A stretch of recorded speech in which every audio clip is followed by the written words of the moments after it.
Law 9. Win through your actions, never through argument. Judgment. Any momentary triumph you think you have gained through argument is really a Pyrrhic victory. The resentment and ill will you stir up is stronger and lasts longer than any momentary change of opinion. It is much more powerful to get others to agree with you through your actions without saying a word. Demonstrate, do not explicate. Observance of the law. In 1502, in Florence, Italy, an enormous block of marble stood in the works department of the Church of Santa Maria del Fiore.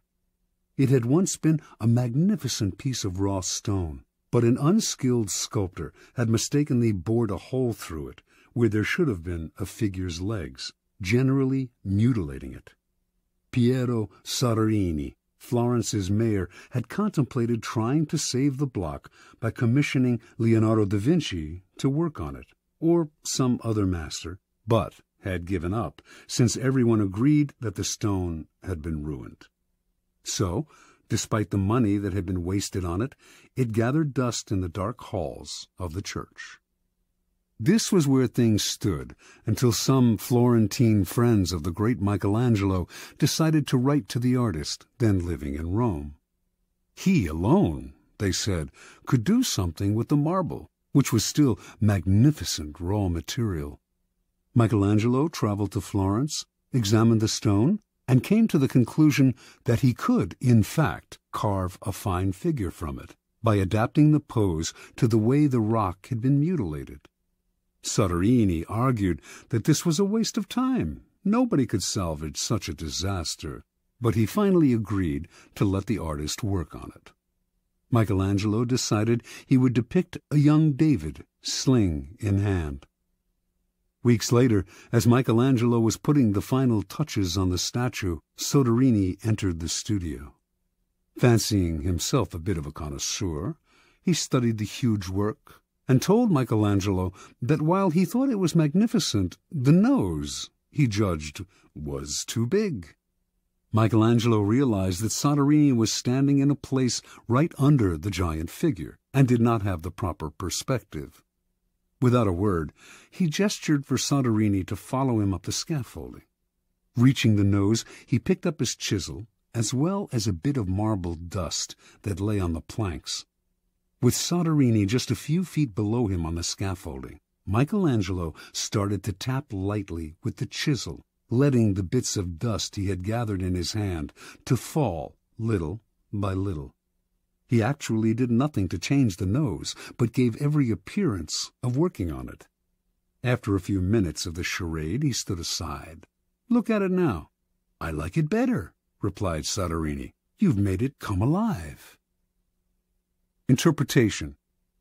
Michelangelo knew that by changing the shape of the nose, he might ruin the entire sculpture. Yet Soderini was a patron who prided himself on his aesthetic judgment. To offend such a man by arguing would not only gain Michelangelo nothing, it would put future commissions in jeopardy. Michelangelo was too clever to argue. His solution was to change Soderini's perspective, literally bringing him closer to the nose, without making him realize that this was the cause of his misperception. Fortunately for posterity, Michelangelo found a way to keep the perfection of the statue intact, while, at the same time, making Soderini believe he had improved it. Such is the double power of winning through actions rather than argument. No one is offended, and your point is proven. Keys to power. In the realm of power, you must learn to judge your moves by their long-term effects on other people. The problem in trying to prove a point or gain a victory through argument is that, in the end, you can never be certain how it affects the people you're arguing with. They may appear to agree with you politely, but inside they may resent you. Or perhaps something you said inadvertently even offended them. Words have that insidious ability to be interpreted according to the other person's mood and insecurities. Even the best argument has no solid foundation. For we have all come to distrust the slippery nature of words, and days after agreeing with someone, we often revert to our old opinion out of sheer habit. Understand this: words are a dime a dozen. Everyone knows that in the heat of an argument we will all say anything to support our cause. We will quote the Bible, refer to unverifiable statistics. Who can be persuaded by bags of air like that? Action and demonstration are much more powerful and meaningful.